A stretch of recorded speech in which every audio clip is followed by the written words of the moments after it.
Hi everybody, it's Scotty's Scale Studio. Just wanted to take a few minutes and say hey to everybody. It's Friday, August 20th. Went to the IPMS Nats at the Rio Hotel here in Vegas yesterday and had a great time, man. Tremendous models there, man. Just really stellar work, even though there were a lot of competitors that hadn't arrived yet because I think most of them are gearing up for today and tomorrow. So there's probably a lot more people out there. So the video footage that I took of the display area might be, you know, look sparse, but there were quite a few models there anyway. There's supposedly, I think last count, I think it was from maybe the Plastic Posse guys, the podcast crew. I think they said around 2,700. I don't know how many they're expecting, but there is a lot to look at, and it is beautiful work. So if you have the opportunity, be there. But I just wanted to share with you guys real quick my little goodie stash that I brought back. I'm on the foreshortened camera tonight with the smaller tripod, so excuse me if my hand gets in the way. But that's just, honestly, it's just how it's got to be tonight. Sorry, as I readjust stuff, I do apologize. Let's see if I can get the camera bent down here enough to take a look and show you good people. So my Thursday pass tag, woo, big deal, IPMS, National Convention, Thursday, in the bag. Okay, first up, I've been looking for replacements for my favorite scalpel forever. Luckily, I was able to pick up a couple of PAX 5 from Jeff V's. I think it's Jeff Ryden, but Jeff V's Cornerstore. They were in the vendor area, so I picked up a couple of those. Goody. And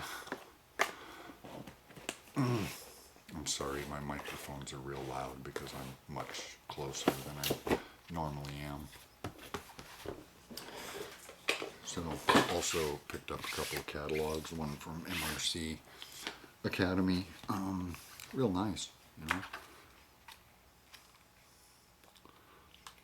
Very nice. So those are current catalogs. Also picked up another great one from Italeri, their 2021-2022 catalog. Also very nice. Outlines a lot of their great kits, and you know, whether you like Italeri stuff or not, they have a pretty damn fine selection of models. So okay, what's next? I ran by Value Gear, talked to Steve. He's a guy that does all his own creating and casting of accessories. He's got lines of everything, but this is their Value Gear. It's the Stug Set 12. It's mostly tarps, boxes, helmets. It's all German stuff, and we'll get there in a minute. But that was another little ditty that I got. And special shout out to Steve too. Special pricing on that. He saw I only had $10 left, and he let me have one of his $15 packs for $10. So right on, Steve. Thank you very much. Also met a real interesting gentleman by the name of Louis Vargas.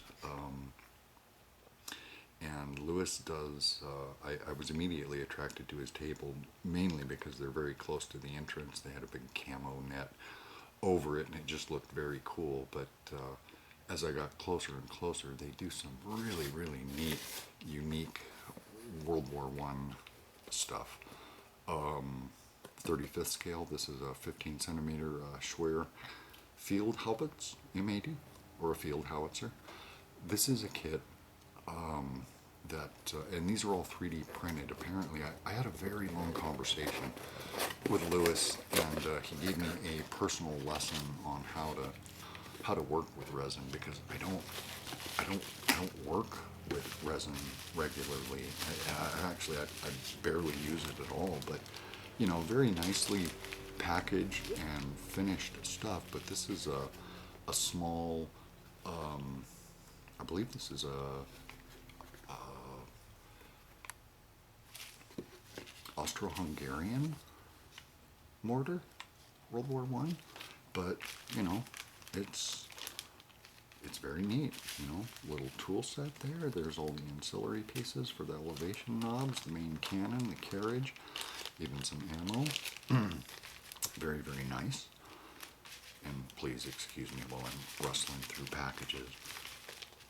As I build these, I might, I'll get a little more in depth with you guys and show you a little more closely out of the package, but I'm a little pressed for time tonight because I'm setting up for a garage sale tomorrow, so that's why I have you guys pointed close down at the bench. And of course, ever since I finished my take-home 21 centimeter mortar in 35th scale, I've been pretty enamored with mortar stuff. So Lewis also talked me into this guy, 38 centimeter Minenwerfer. His kit number. They're very, very, very, very cool kits. Very simplistic instructions. Great reference picture there on the back. It's got some color instructions. It looks like he printed these himself, but you know, you get a parts count, get some fairly decent direction on how to do these. And apparently one of the interesting things about Lewis was saying that this is not apparently typical 3D resin. It's some sort of I don't want to say a polyurethane blend because I really don't know enough about 3D stuff to speak about it intelligently, but he uses what he's developed as a proprietary blend of that type of goo for his 3D printing, and it's really, really neat. I'll see if one of the kits, I'm not going to open this one up, but here's another one. It's a World War I German Flak 14, basically just a flak gun. Look at the size of the drum on that baby. Real neat, you know, but nicely packaged. They're all great little kits. And the first kit I showed you, the little Austro-Hungarian mortar, and this Australian sniper team, he threw in to sweeten the deal. He gave me all 4 kits. He was only going to ask $75 for them, and retail, they're everything said and done for all 4 kits was probably more like $130. I settled on 90 for him and gave him a nice tip, and he was just a great guy, but he gave me a personal lesson on how to, you know, because I'm not real familiar with this stuff, on how to do it and how his pieces broke down. And he uses as few attachment build points as he can on here, so there's not that plethora of what looks like a roller coaster around most of these things. There's enough to support it, but not enough to make it difficult to clean. But anyway, he threw in the Austro-Hungarian mortar, and then because I'd been eyeballing these guys but I just didn't have the cash to support it, he also threw in the World War I Australian sniper team. And if you guys can't get a look at that, I thought that was just neat. I did take a deeper peek at them last night. These are all single cast pieces, as far as the gentleman back here holding the periscope and also the guy holding the gun mount here. They're not going to be easy to paint, I can tell you right now. And the details, even though they're there, again, I don't know enough about 3D printed stuff to really speak about it intelligently, but the detail looks a little bit soft, but it is there. But boy, with those things in front of their faces, they're going to be impossible for my meager figure painting skills to do it any justice. And then finally, oh gosh, what was the name of that? The one vendor, it was Aircraft Replica. I forget. It's in my YouTube video when I do the the vendor show. But I wanted to also give a shout out to Jeff, who runs them. He had this Jagdpanzer 38. He was asking 39 for it, and after striking up a conversation with him and telling him how much had really wanted to build one of these, he let me have it for 30. And this is my very first outing into the cyber hobbycom. Comes with bonus figures all out of the SS Ardennes 1944 and 45. Had a peek at this kit too.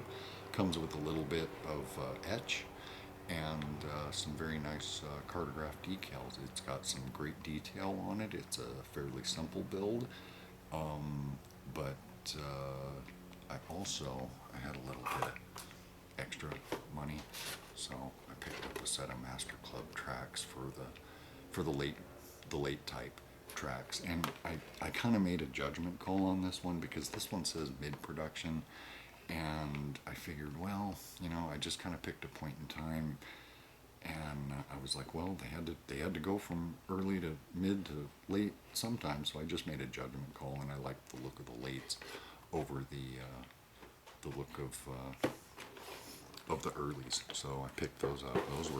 Those were $30. So,